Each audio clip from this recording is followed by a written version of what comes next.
We know you missed us. Hello everyone, and welcome back to another exciting episode of Inside the Inferno. I'm Paisley Poole, joined by the fantastic Carly Koskovich. I'm so happy to be back in the studio and especially thrilled to be sitting at the desk with you, Paisley. We have a really exciting show for you today, so let's just get started. Starting with some hoops, ASU men's basketball hit a rough patch in Pac-12 play over the last few weeks with a 5-game losing skid, but the Devils are back on the right track after 2 wins in the past week. Sam Dayton joins us to discuss the team's recent performance. That's right, Carly. The Sun Devil men's basketball team defeated Oregon State 79-61 to increase their winning run against the Beavers to 15 straight games at home. The Sun Devils were potent shooting from the floor, posting their best field goal percentage since their 2023 tournament appearance against Nevada. Knotted at 33 at half, the Sun Devils had their largest second-half margin of the season at plus 18, outpacing the Beavers 46-28 after the break. And for the second time this season, 4 players scored 14 or more points, with Jemiah Neal leading the way with 21, Adam Miller and Jose Perez close to follow at 16, and Frankie Collins at 14. Hey, speaking of Frankie Collins, he added to his historic season with another steal, tying Marcel Capers and James Harden for the 3rd most in Sun Devil program history with 73. As it stands, he's just 3 shy of the record. Now we go to Mahir Sinhasan, who has more on the Sun Devil women's team. Thanks, Sam. The City of Angels was not kind to Arizona State women's basketball this past weekend. First, the Sun Devils lost to number 10 USC 81-63 last Friday. The Trojans' phenom freshman guard Juju Watkins dropped 31 points on the maroon and gold that night.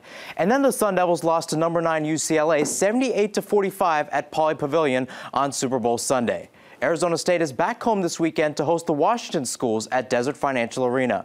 First up, they'll take on the Huskies at 6 p.m. tonight. And with a victory, the Sun Devils can accomplish their first sweep against a Pac-12 opponent since February 16, 2020, exactly 4 years ago.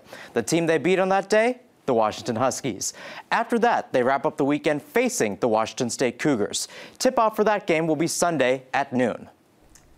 Thanks, Mahir. Arizona State hockey is also winding down with only 6 games left in the regular season. Coach Power's team hosted Alaska Fairbanks with a 2-game set. Our Parker Bay has the breakdown on the team's performance. The number 18 ranked Arizona State Sun Devils picked up their 4th shutout win of the season against Alaska Fairbanks this past Friday at Mullet Arena. ASU goalie Gibson Homer recorded his first collegiate shutout, stopping all 37 shots coming from the Nanooks in the game, helping the Sun Devils earn a 2-0 win. The sophomore talked about his performance in net. Yeah, guys battled for me, that's for sure. A lot of block shots, just no second chances that our team gave up, so that was good. And I just felt like fate after last weekend to get that one. Forward Ty Jackson made his return to the Sun Devil lineup for the first time since suffering an injury in early December. Jackson assisted on Charlie Shane's goal, putting ASU up 1-0 in the first period. Then in the following period, Jackson would score on the power play from a feed from Lucas Sillinger. Head coach Greg Powers commented on what he thought of Jackson's game. He was awesome. I mean, people discount, the fact how good those 2 players are in Ty and Dylan Jackson. We've gone without him for 2.5 months. So to go without, our top line center and right wing for 2.5 months and be in the position that we're in, 19-6-6, says a lot about our group. But he's just an energizer bunny and huge IQ and gives us so much more depth down the middle. The Gibson Homer Masterclass was on full display here tonight at the Mullet as Arizona State wins in a shutout fashion, picking up a 2-0 win over Alaska Fairbanks. Ty Jackson had 2 points in his return to the Sun Devil lineup. Arizona State will look to sweep Alaska here tomorrow at 5 p.m. From Tempe, Parker Bay, Inferno Intel. Thanks, Parker. ASU won the 2nd game of the series 4-2, earning their 20th win of the season. This weekend, the Devils are in Fairbanks to battle the Nanooks twice more. Spring has sprung, and that means it's time for Sun Devil baseball. The season begins tonight at Phoenix Municipal Field, and Adam Cunin is here getting us ready for the game. Thanks, Carly. Well, today is the day that Sun Devil fans have waited months for, as it's finally opening day for ASU baseball. In their first series of the season, the Sun Devils will host the Santa Clara Broncos at Phoenix Municipal Stadium. However, the defending West Coast Conference champions will be no easy out for ASU. Last year, the Broncos finished with a 36-20 record, ultimately losing in the regional round of the NCAA tournament. Santa Clara returns 8 starters from last season and are led by strong outfield play from seniors John Bearings and Michael O'Hara, along with graduate senior Coleman Brigman. This trio impacts the game not only at the plate with their bats, but also with their blazing speed on the base paths and strong defense in the field. ASU has a young pitching staff and several returners to the lineup. Who should fans look forward to against Santa Clara? Well, this should be a good test for this young Sun Devil pitching staff that has major question marks coming into the season. This is exemplified by who is starting tonight on the bump for ASU, as the Sun Devils will hand the ball to freshman right-hander Thomas Burns, making him the first freshman pitcher to start a season opener for ASU since 2017. ASU will most likely have to rely on veterans throughout their lineup to generate enough runs to keep up with the Broncos. Look for senior outfielder Harris Williams, junior catcher Ryan Campos, and sophomore infielder New Contrades, all to play important roles in this first series. Overall, it should be a highly competitive weekend for the Sun Devils, who are looking to make a statement out of the gate. Thanks, Adam. Just down the road in Tempe, softball season is already underway. Second-year head coach Megan Bartlett and her squad opened the season last week with the Kajikawa Classic. Our own John Kinney captured the action at Farrington Stadium.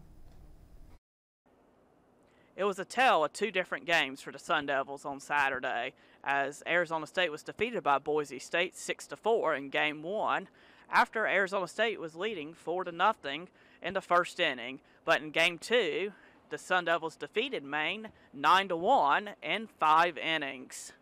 Sarah Kinch hit an RBI double in the first inning to help the Sun Devils get out to a 4-0 lead in the first inning against Boise State. After the first inning, things would change for the Sun Devils. Pitcher Kylo McGee would give up 4 home runs and 5 hits in just 2.2 innings. In the second inning, Boise State would bring in their ace pitcher, Taylor Caudle, and she would shut down the Sun Devils' offense for the rest of the game, striking out 7 Sun Devil batters. In Game 2 against Maine, the Sun Devils' bats and pitching would show up. Shannon Cunningham would hit a 2-run home run in the bottom of the second inning. Starting pitcher Mac Osborne would pitch for the Sun Devils, pitching 5 innings, giving up only 2 hits and 1 run, and having a new career-high 10 strikeouts. After the game, assistant coach Haley Decker talked about what she thought about her team's performance against Boise State in Maine. Yeah, I think it was a tough loss to lose to Boise. You know, we want to come out and perform well at home. But like the girls were saying, a lot of learning lessons. It's early. We've seen a lot of talented teams go down early.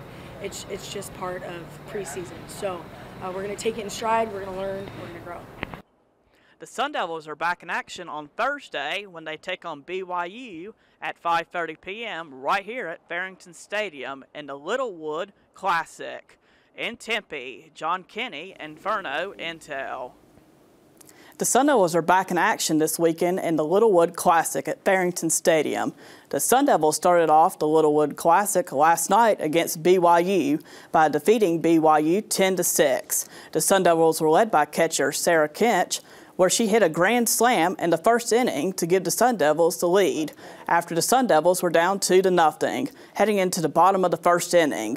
The Sun Devils continue Littlewood Classic play when they play a doubleheader tonight against 21st-ranked Virginia Tech at 4:30 p.m. and play Illinois State at 6:30 p.m. The Sun Devils will wrap up Littlewood Classic play on Saturday by playing a doubleheader against Memphis at 4 p.m. and Cal State Fullerton at 6:30 p.m. Back to you, Carly.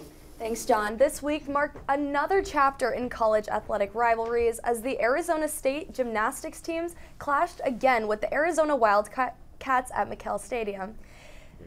The ongoing Territorial Cup, Inferno Intel's Courtney DeWallaby provides a comprehensive recap on the event. Last Friday, the Arizona State gymnastics team traveled to Stanford and beat them by 1/10 of a point, making it their first conference win of the year. Senior Sun Devil Sarah Clark had an outstanding performance, winning 2 event titles, which were on the bars and beam. Additionally, she was named Pac-12 Specialist of the Week. This week, the Gym Devils traveled to Tucson for a rivalry matchup against Arizona to compete for a point in the Territorial Cup Series. ASU has now won the point for 8 consecutive years, ending the night with a score of 196.85. Looking ahead, Arizona State will be back at home to host the Washington Huskies on Friday, February 23rd, in hopes of winning their 3rd straight meet. Thanks, Courtney. A new coach and a new season are here for the Arizona State lacrosse team, who opened the schedule with 3 straight home games. Sam Valenti is here to get you up to speed on the young season. ASU lacrosse is off to its best start in program history. The Sun Devils are now 3-0 after an 18-11 victory against Pittsburgh on Thursday night. Shannon Ouray and Anna Thornton scored 4 goals, and Mina Scott got a hat trick. Ouray currently leads the team with 12 goals so far on the season. The grad transfer from Mercer was the 2023 Big South Offensive Player of the Year, and she has made an immediate impact in Tempe. Ouray wears the number 99 like Wayne Gretzky, and just like the Great One, she knows how to find the back of the net. The next game for Sun Devil lacrosse will be next Friday as they travel to New York to take on Stony Brook. For Inferno Intel, I'm Sam Valenti. Have a golden day. Thank you, Sam. Now let's head back indoors where one team is reaching new heights, breaking old records. Inferno Intel's Alil Washington discusses the track and field team and their recent competitions. The Arizona State track and field came off a sensational weekend of competition at the 2-day Tyson Indoor Invitational where 2 school records were broken. Senior Justin Robinson placed first overall in the 400-meter race with a finishing time of 45.30 seconds. This time considerably beat Jason Robinson's old time by 0.26 seconds. Following up with the men's 4x400 relay team, they managed to smash their old school record by 0.36 seconds. Senior Justin Robinson, graduate student Camille Felix, senior sprinter Caleb Simpson, and freshman sprinter Jaden Davis all managed to get under 46 second splits as they placed first overall.